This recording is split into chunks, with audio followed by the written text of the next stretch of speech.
Today I would like to do an important and interesting video in Vedic Astrology, which is Parivartan Yoga, exchange of houses. So there are many interesting things to consider here. This is one of the exciting concepts of Vedic Astrology. So the Parivartan can be many types, like is Mahaparivartana Yoga, Parivartana Yoga, Daniya Parivartana Yoga. So there are good, moderate, bad kind of Parivartana Yogas. But in my perspective, like when I do videos on any combination of planets, conjunctions or ascendants, unless I practically see the results, I don't basically detail in my videos. So Parivartana Yoga, like I have seen many Parivartana Yoga in hundreds of charts, and I would like to share some insights. So as I mentioned, Parivartana Yoga can bring great results. At the same time it can bring disastrous results. But here the dimension in which we have to see is leave about good and bad. Okay, so you have a wrong Parivartana Yoga, a bad Parivartana Yoga, so which would negatively affect during your dasha time or antardasha time. But we have to understand that there is a reason why the time or God actually has put you in this kind of situation to manage this kind of energy, deal with this energy. That gives a clue to address the underlying problem rather than worrying about the Parivartana Yoga is really good to me or not good to me. Okay, so as I mentioned, the Parivartana Yoga between Kendra, Kona, benefic planets is always called as Mahaparivartana Yoga, and it brings immense fame, name, wealth, all these things. Okay, and the Parivartana Yoga between benefic and a malefic, it's a kind of moderate. Okay, the Parivartana Yoga between two malefic, it could create a panic situation unless you act upon. If you understand the essence of what is Parivartana Yoga, how planets actually exchange their ownership and how they are influencing your life, then you are well positioned to deal with their energy. And that Parivartana Yoga, that can't be bad for you. You can still manage even a bad Parivartana Yoga provided you understand it. So Parivartana Yoga can be of many types. Okay, so within a planet exchange we have three types. Okay, Mahaparivartana Yoga, Parivartana Yoga, and Daniya Parivartana Yoga, Daniya Parivartana Yoga. Okay, so apart from that there is a Parivartana of nakshatra. Okay, suppose a planet Jupiter is in Mercury's nakshatra and Mercury is in Jupiter nakshatra. This is another kind of Parivartana Yoga which has a deeper impact on the person's Navamsa chart, not only on the D1 chart. Basically D1 gives outlook and Navamsa gives the inner strength of anybody's chart or horoscope. Okay, so let me put this way, okay, to understand it very simple. Okay, suppose two planets are in Parivartana Yoga. Okay, what is Parivartana Yoga? Suppose Venus is in Mercury's house and Mercury is in Venus' house. Let us say, suppose it's for some specific ascendant. Consider Capricorn ascendant. So for Capricorn ascendant, both Venus and Mercury both are benefics. If they mutually exchange, so in the sense, Mercury is gonna play Venus role and Venus is gonna play Mercury's role. This is what Parivartana Yoga is. So during Mercury Mahadasha or Mercury Antardasha, this person will see predominantly Venus results, not the Mercury results. And in Venus Mahadasha, Venus Antardasha, this person will see Mercury results predominantly, significantly than the actual planet results. So this is what Parivartana Yoga is. So why Parivartana Yoga is in one way it is good, essential. Doesn't matter whether the Parivartana happens between malefic planets or good planets. It doesn't matter. There is a reason why this Parivartana is actually happening, activating in your chart. and the lord of the dasha lord of the houses where actually these planets take exchange. Okay, so during this dasha, this Parivartan Yoga results will be seen.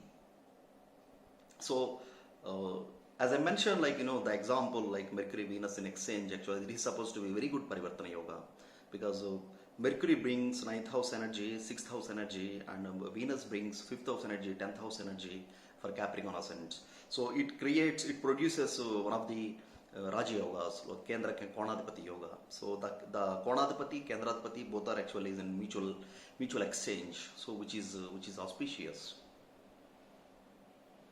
And when you do analyze this Parivartana Yoga, you need to see, okay, what is the house placement, what is the dignity of these planets in Navamsha.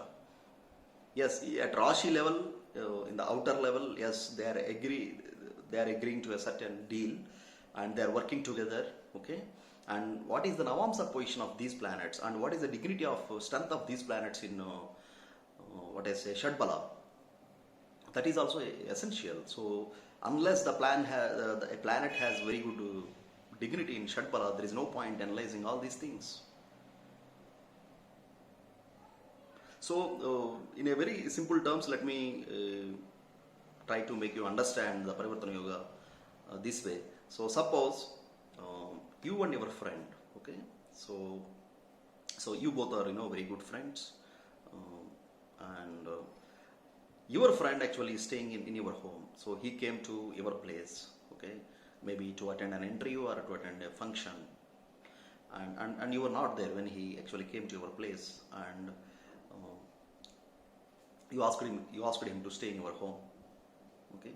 So you are happy for him to stay in your home, and somehow for some reason you've been to his place, maybe closer to his place, and your friend actually offered you to stay in his home, and you both are staying in each other's home. So what would happen? Because you both are mutually friends, okay, you both actually enjoy, so you take it as a exciting experience being in your friend's home.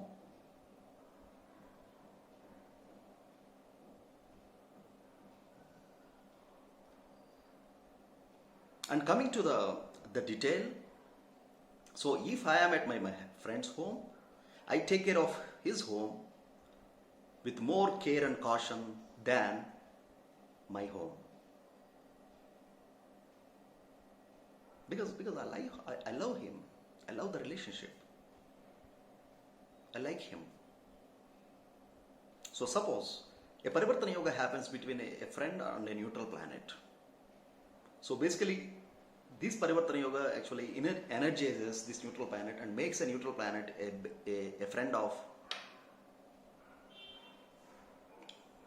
the other planet with which this is in exchange with.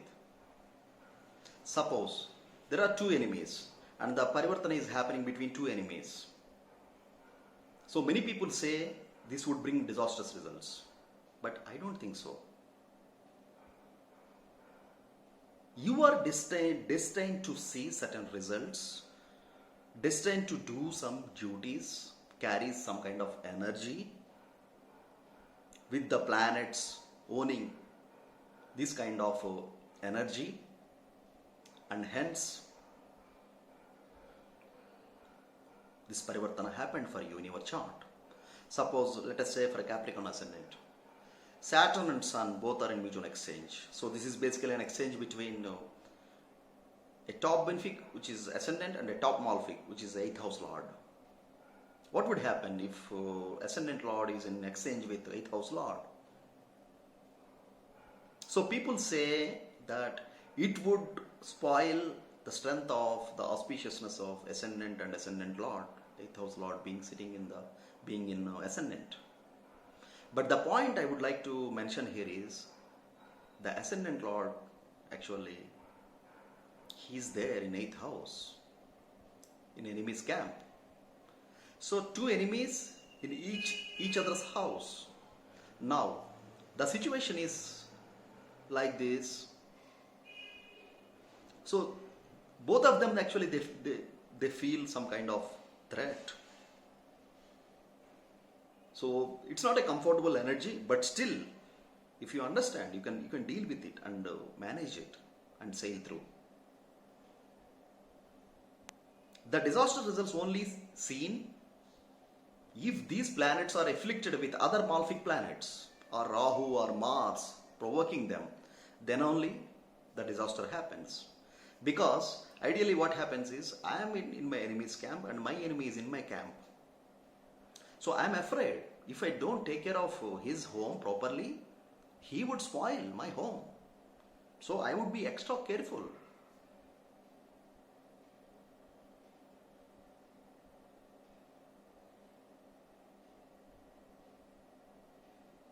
So basically, when you run a particular dasha, and this dasha is of a planet which is in exchange, mutual exchange with other planet which is an enemy, then you can guard against certain threats, issues because of this exchange. If you don't act upon, yes, this Parivartan Yoga is going to bite you. But if you understand the energy, you can turn this adversity as an opportunity.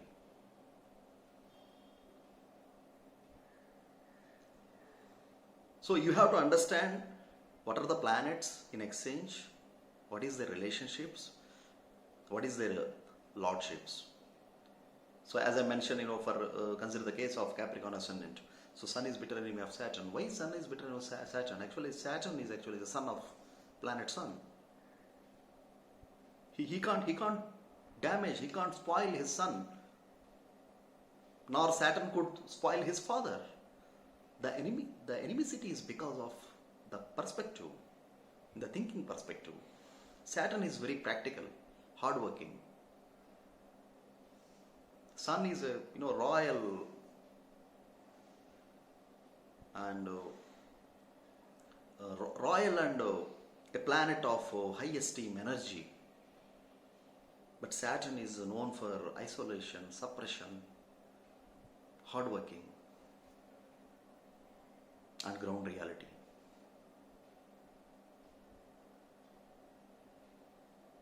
Sun thinks that he is superior because he has come with great lineage and background. He is king of all the planets and empire. But Saturn says, whoever you are, it doesn't matter. It's all your effort and initiation that can make you popular and successful. So this is the difference between the perspectives when it comes to enemies. Saturn, why Sun and Saturn both are enemies? Actually, there is a story. Let us don't get into that. So what I mean to say here is, so one has to understand the energy of these planets, the energies that these planets bring, and their ownership, and in which houses they are sitting in the exchange. As I mentioned, the nakshatra parivartana is more powerful in the sense, in the outer level the person may not experience it, but it actually has impact on a Navamsa chart, because whatever planet is in nakshatra, so it has a saying in Navamsha, it plays a key role in Navamsha. So friends, this is my analysis. If you like the video, please click on like button.